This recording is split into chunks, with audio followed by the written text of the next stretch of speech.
బంగారం, బ్యాంకులు, ఇతర ప్రైవేటు సంస్థల్లో ఉన్న విడిపించి కొనబడను. కొమ్మూరి గోల్డ్, ఆంధ్ర మరియు తెలంగాణ. అందరికీ నమస్కారం. మాస్టర్బేషన్ అనేటటువంటిది మంచా చెడ? మాస్టర్బేషన్ అనేటటువంటిది చేస్తే లాభాలేంటి, నష్టాలేంటి? మాస్టర్బేషన్ అనేటటువంటిది ఎలా ఎడిక్షన్గా మారుతుంది యువత? ఈ మాస్టర్బేషన్ అనేటటువంటి దాన్ని అధిగమించడం ఎట్లా? ఈ మాస్టర్బేషన్ అనేటటువంటి దాన్ని ఎడిక్షన్ నుంచి బయటపడి మన యొక్క ఎనర్జీ లెవెల్స్ ఏ విధంగా పెంచుకోవాలి యోగ శక్తి ద్వారా అన్న దాని విషయంగా ఈరోజు మనం తెలుసుకోబోతున్నాం. మాస్టర్బేషన్ అంటే హస్తప్రయోగం. చాలామంది యువతలు అందరూ కూడా 55% మంది పురుషుల్లోని 25% మంది స్త్రీలలోని రోజుకు 3 సార్లు చొప్పున ఈ మాస్టర్బేషన్ చేస్తున్నారు అనేటటువంటిది అధ్యయనాలు చెప్తున్నాయి. అయితే యుక్త వయసులో శరీరంలో కొన్ని హార్మోన్స్ బాగా పెరుగుతున్నప్పుడు సహజ సిద్ధంగానే శరీరం ప్రేరేపించేటటువంటి ఈ స్థితినే మాస్టర్బేషన్ అంటారు. ఉదాహరణకి ఎక్కడో ఒక దగ్గర మనకి దురద వచ్చింది, ఒక దగ్గర ఇచ్చింగ్ వచ్చినప్పుడు మన బ్రెయిన్ చెప్తుంది అక్కడికి వెళ్ళి కాస్త గోకమని.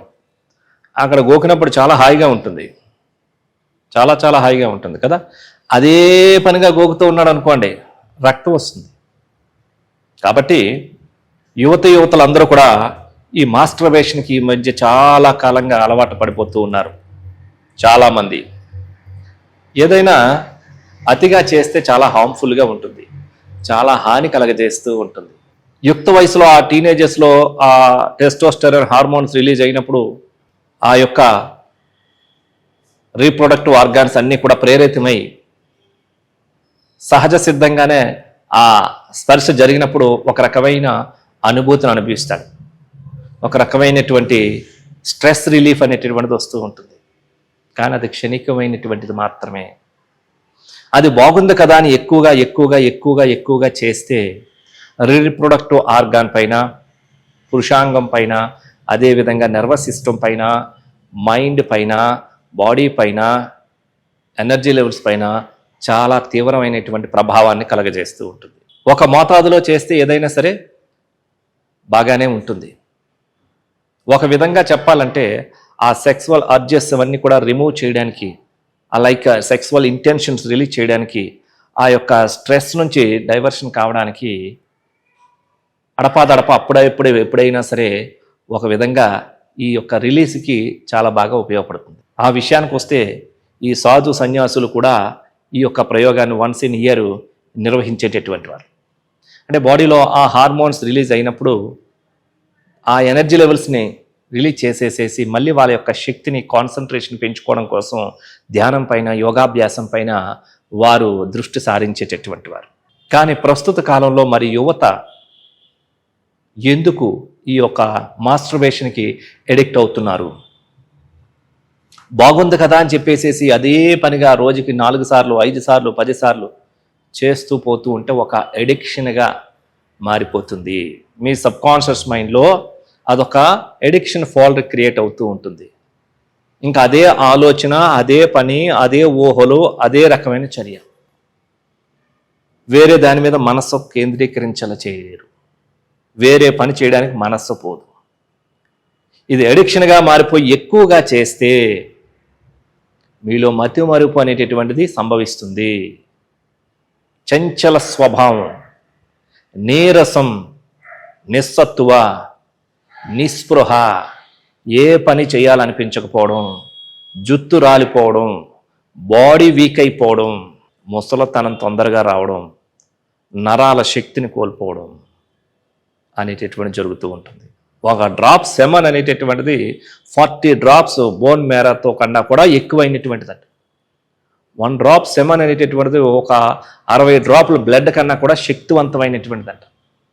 అట్లాంటి శక్తిని మనం ఎప్పుడైతే చక్కగా పెంచుకొని కాన్సన్ట్రేషన్తో ఒక లైఫ్లో ఒక గోల్ ఏర్పరచుకొని ఒక సరైనటువంటి ఇంటెన్షన్తో మనం చేసినట్లయితే ఈ వ్యక్తి ఒక IAS లేదంటే ఒక IPS లేదంటే ఒక అద్భుతమైన టాప్ దేనికి వెళ్ళిపోతూ ఉంటాడు. మరి అలాంటి శక్తిని ఎందుకు ఈ విధంగా మార్చుకోగలుగుతున్నారు? ప్రధానమైన కారణం ఇప్పుడున్న ప్రస్తుత కాలంలో సోషల్ మీడియా. ఫోన్ చేతిలో ఉందంటే వాళ్ళు ఏ వీడియో కావాలంటే ఆ వీడియో చూడొచ్చు. తద్వారా మైండ్ డైవర్షన్. చదువు మీదకు పోదు, పని మీదకు పోదు, అవసరమైన వాటి మీదకి పోదు. ఇదే ఊహలు, ఇదే ఆలోచనలు. ఒక మూవీకి వెళ్ళొచ్చాడు, అక్కడ ఒక వల్గారిటీ, లేదా బయటకు వచ్చాడు ఇంట్లో నుంచి, చిన్న చిన్న వస్త్రాలతో కూడినటువంటి వ్యక్తులు కనిపించడం. ఆల్రెడీ ఈ వ్యక్తి అదే మనసులో అదే ఆలోచనలతో వ్యవహరిస్తూ ఉన్నాడు. దానికి తగ్గట్టుగా అదే వీడియోలు చూస్తూ ఉన్నాడు. బయటకు వచ్చేటప్పటికి భారతదేశంలో బట్టల కొరత అన్నట్టుగా అప్పుడే ఒక అమ్మాయి కనిపిస్తుంది, ఒక హాఫ్ చడ్డీ వేసుకొని కనిపించేటప్పటికి ఈయన గారు అప్పుడే మనస్సు చూస్తున్నది కదా కొన్ని వీడియోలు. సో మిగతాది ఈయన ఊహించుకుంటాడు. ఈయన ఊహించుకొని చలో మళ్ళీ మాస్టర్బేషన్. సో ఇదే ఆలోచనలు, ఇదే చర్య, ఇదే ఊహలుగా పోవడం ద్వారా తన టైం అంతా వేస్ట్ అయిపోయి చాలా వీక్ అయిపోతూ ఉంటాడు. ఏ పని చేయాలనిపించదు, ఆసక్తి పోదు, నిస్సత్తువైపోతూ ఉంటాడు. కాబట్టి ఈ యొక్క శక్తిని మరి ఏ విధంగా పెంపొందింప చేసుకోవాలా, దానికి సంబంధించినటువంటి మరి యోగా ప్రక్రియల్లో కొన్ని ప్రత్యేకమైనటువంటి ముద్రలు, ఆసనాలు, ధ్యాన ప్రక్రియలు ఉన్నాయి. మన శక్తిని ఏ విధంగా నిగ్రహించుకోవాలా, మన మనస్సుని ఏ విధంగా నిగ్రహించుకోవాలా, మన శక్తిని ఏ విధంగా మనం అనుసంధానం చేసి మన యొక్క గోల్స్కి ఉపయోగించుకోవాలా, దానికి సంబంధించినటువంటి వాటి మీద మనసు కేంద్రీకరిస్తే మరి ఈ యొక్క అన్ని అడిక్షన్స్ నుంచి కూడా బయటపడవచ్చు అంటుంది యోగ శాస్త్రం. కాబట్టి ఈ యోగ విద్య ఆ రకమైనటువంటి అడిక్షన్స్ అన్నిటి నుంచి కూడా మిమ్మల్ని వేరు చేసేస్తుంది. మిమ్మల్ని ఓవర్కమ్ చేసే విధంగా, మీ కెరీర్ని మంచి చక్కగా పెంపొందించుకునే విధంగా ఇది చక్కగా సహకరిస్తుంది. అందులో భాగంగా ఈరోజు కొన్ని ముఖ్యమైనటువంటి ఆసనాలు తెలుసుకోబోతున్నాం. బటర్ఫ్లై ఆసనం ఈ యొక్క ఎనర్జీ లెవెల్స్, పెల్విక్ పార్ట్స్ అన్నింటినీ కూడా ఎనర్జైజింగ్ చేయించి మళ్ళీ ఈ వీక్ అయిన నరాలన్నింటినీ కూడా బలోపేతం చేసుకోవడానికి, ఈ రీప్రొడక్టివ్ ఆర్గాన్స్ అన్నింటినీ కూడా శక్తివంతంగా చేసుకోవడానికి, మైండ్లో ఉన్న డిప్రెషన్స్, యాంగ్జైటీస్ పోవడానికి ఉపయోగపడే ఒక అద్భుతమైన ఆసనం సేతుబంధ ఆసనం. వాటిని ఎలా చేయాలో చేస్తుందాం. బటర్ఫ్లై సుఖాసనంలో కూర్చున్న తర్వాత 2 కాళ్ళని కూడా స్ట్రైట్గా తెచ్చుకొని 2 పాదాలని ఫోల్డ్ చేసి అరికాళ్ళు తాకించాలి. పూర్తిగా తాకించిన తర్వాత 2 చేతులతో పాదాల దగ్గర పట్టుకోవాలి.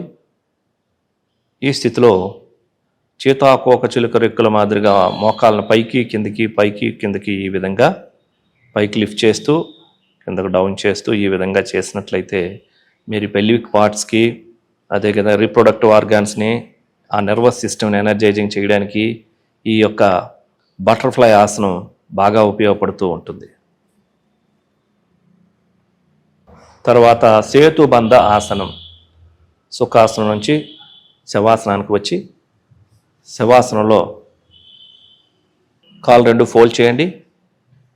2 చేతులతో పాదాలను పట్టుకోండి. ఇప్పుడు బాడీని రైజ్ చేయండి. పూర్తిగా శరీరాన్ని అంతా పూర్తిగా లిఫ్ట్ చేసి ఛాతీని గడ్డానికి తాకించే విధంగా ఈ స్థితిలో ఉంచుకోవాలి. ఈ ఆసనం కూడా వెన్నెముకకి కానీ, పెల్విక్ పార్ట్స్కి, అదేవిధంగా రీప్రొడక్టివ్ ఆర్గాన్స్, నర్వస్ సిస్టమ్కి చాలా బాగా ఉపయోగపడేటటువంటిది. ఇప్పుడు శరీరాన్ని కిందకి తీసుకొని రావాలి.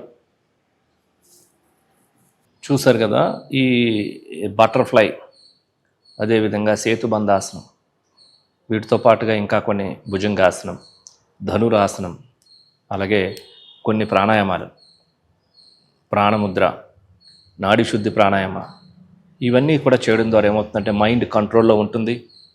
ఈ సెక్సువల్ అర్జెస్ నుంచి కంప్లీట్గా బయటికి రాగలుగుతారు. మైండ్ని ఒక దానిపైన కాన్సన్ట్రేట్ చేయగలుగుతారు. వీటితో పాటుగా కొన్ని మెడిటేషన్ కార్యక్రమాలు, చక్కటి పౌష్టికాహారం తీసుకుంటూ ఇలా కొన్ని వారాల నుంచి కొన్ని నెలల లోపల ఆ ఎడిక్షన్ నుంచి పూర్తిగా బయటపడవచ్చు.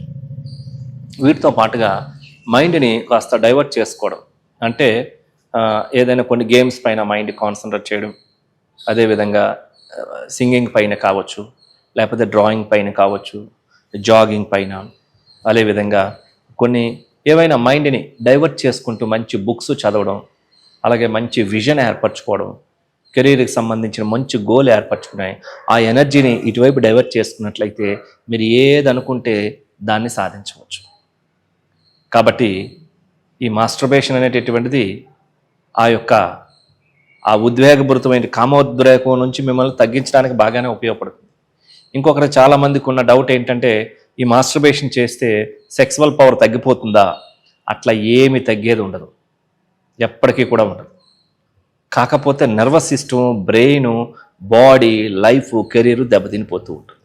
కాబట్టి అలాంటి అనుమానాలు ఏం పడాల్సిన పని లేదు. నెలలో 2, 3, 4 సార్లు నుంచి చేసినా ఏం కాదు. అలా అని చెప్పేసి దీన్ని ఒక ఎడిక్షన్గా మార్చుకోగలిగితే చాలా జీవితాన్ని, శక్తిని కోల్పోతూ ఉంటారు. సో చూశారు కదండి. మరి యువత అందరూ కూడా ఈ రకమైనటువంటి యోగ సాధనలు చేసి మీ యొక్క శక్తిని మరింత మీ యొక్క స్వాధీనంలో ఉంచుకొని మీరు ఉన్నతమైన శిఖరాలను ఎదగాలని ఆశిస్తూ నమస్కారం.